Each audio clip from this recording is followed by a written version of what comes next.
In this video, we're gonna do something a little bit different than normal. Because in this video, we're gonna talk about strippers. Just wait, it'll all make sense in a minute. I don't know. I've seen a lot of vlogs. I'm pretty sure these are the base vlogs. What's up? What's up? What's up? These are the base vlogs, and on this channel, we talk about music festivals and the music and culture that surround them. So, if any of that interests you, please like and subscribe.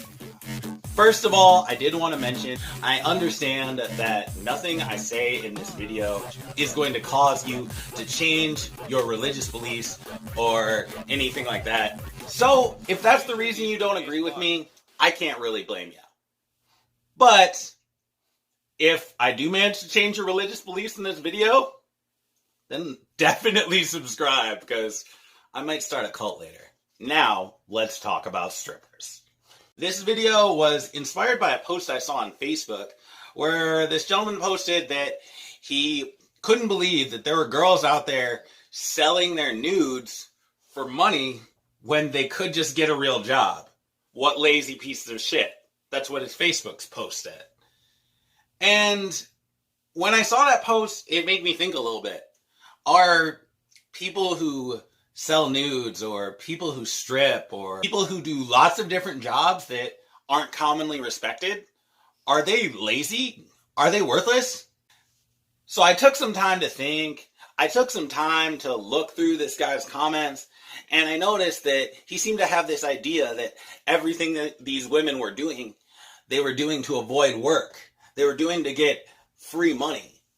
And it interests me because I hear people say that a lot about Instagram models and even about people who play video games for a living. That they're just looking for an easy way to make money. And I guess from my perspective, that's really not what it is. Because to me, if it's an easy way to make money, everyone would be doing it. And the problem is, when everyone does something, it becomes very competitive. And for that reason, careers like Instagram model, stripper, girl who sells nudes on Facebook, I think they're actually starting to become rather competitive. I mean, I guess I've never sold a nude myself. Wait till the end of the video if you want to hear a really interesting story about a time I may have purchased some pictures. Although I've never sold any nudes myself, I do believe a lot of people negate the amount of effort that goes into some of these career paths a lot more than they probably should. I mean, sure, I know what you're thinking. All they have to do is be pretty, take pictures, and sell them. But I don't think that's really true. For one, like I said, if it's easy, everyone wants to do it. So they definitely have competition. So they're probably going to purchase quality cameras. They're probably going to possibly hire a photographer, or at least learn to take good pictures themselves. And, I mean, let's be honest, a lot of people would feel pretty awkward buying nudes from someone. So they have to convince the person that it's a chill thing to do. And I can't imagine that's very easy. I assume they're developing some sort of a social relationship that still involves money. I don't know. That sort of thing sounds like it'd be complicated. And sure, I get it. The idea of selling nudes online or stripping sounds super easy. But you have to consider the competition. You have to consider that because it's so easy and there's so much money to be made, lots of people are going to be doing it. So, to compete, the people who are involved in this have to become more competitive. A lot of girls or even guys who strip are incredibly talented dancers who've practiced for years. Why? Because at the level that they're competing at the level they're performing at, because it is an art form, they have to be skilled enough to beat their competition to continue to keep that job. That's called hard work. That's called a job. That's called effort. And if you choose not to respect that, I think that says something about you, not about them. And now you say, but I have a real job. Well, I might ask, what's your real job? What do you consider a real job? Is a factory a real job? Well, I work at a factory. And what I can tell you about what I do for a living is that it's pretty boring and pretty mundane. I basically watch boxes go down a conveyor. That's what I do. And if you're trying to argue that there's some importance to it, the only argument you could really make for that is that there must be some importance to it because I had to learn certain skills to be able to do it.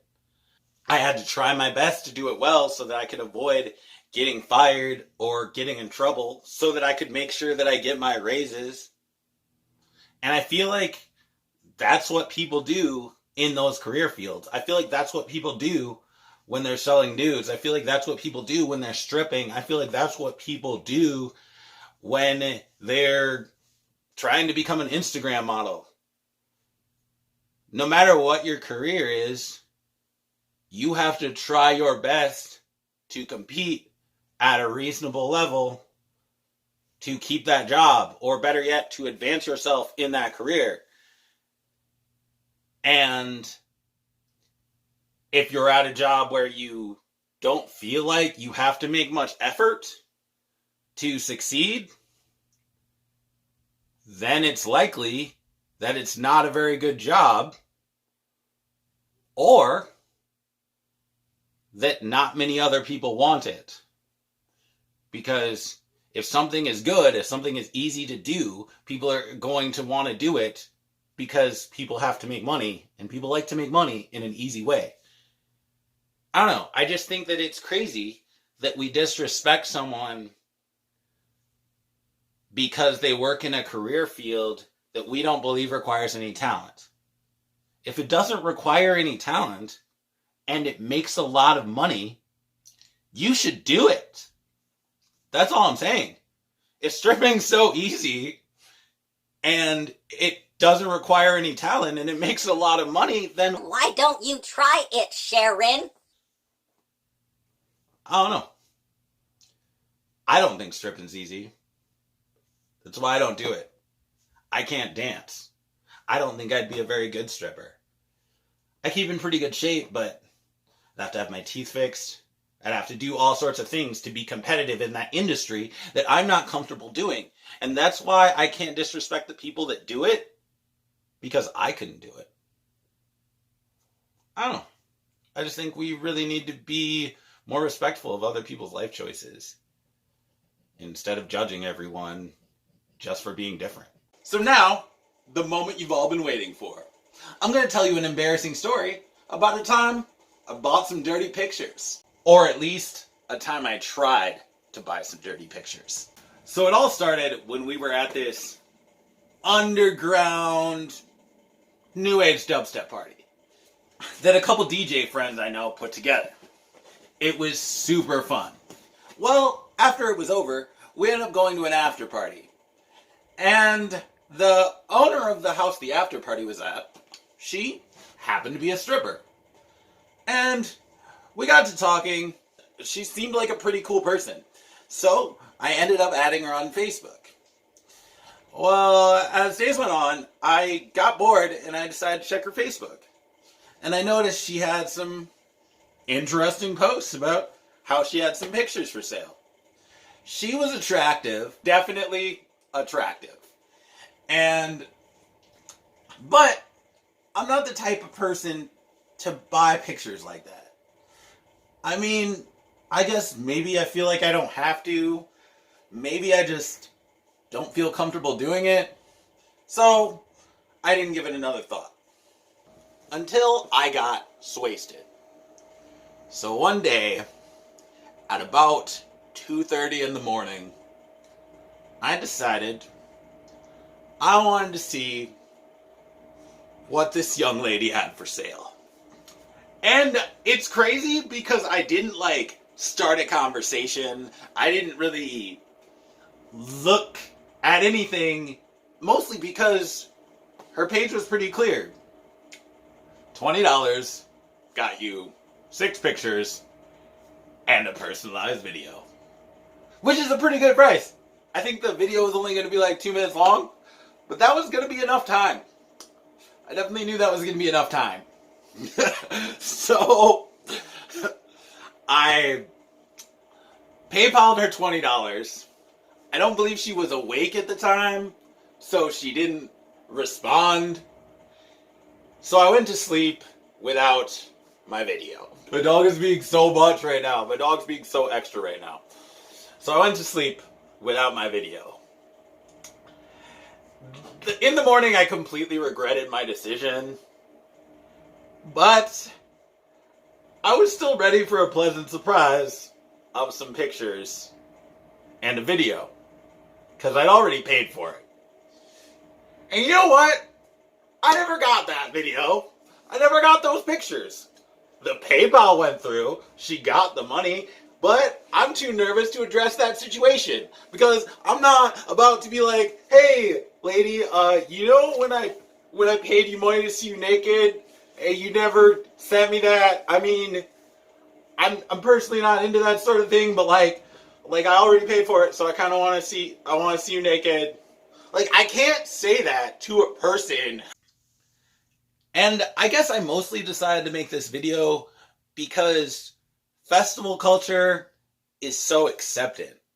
And even when I hear about something crazy like girls selling nudes or girls stripping, I feel like I need to take the time to learn about it, at least from an outsider's perspective. My dog decided filming is over.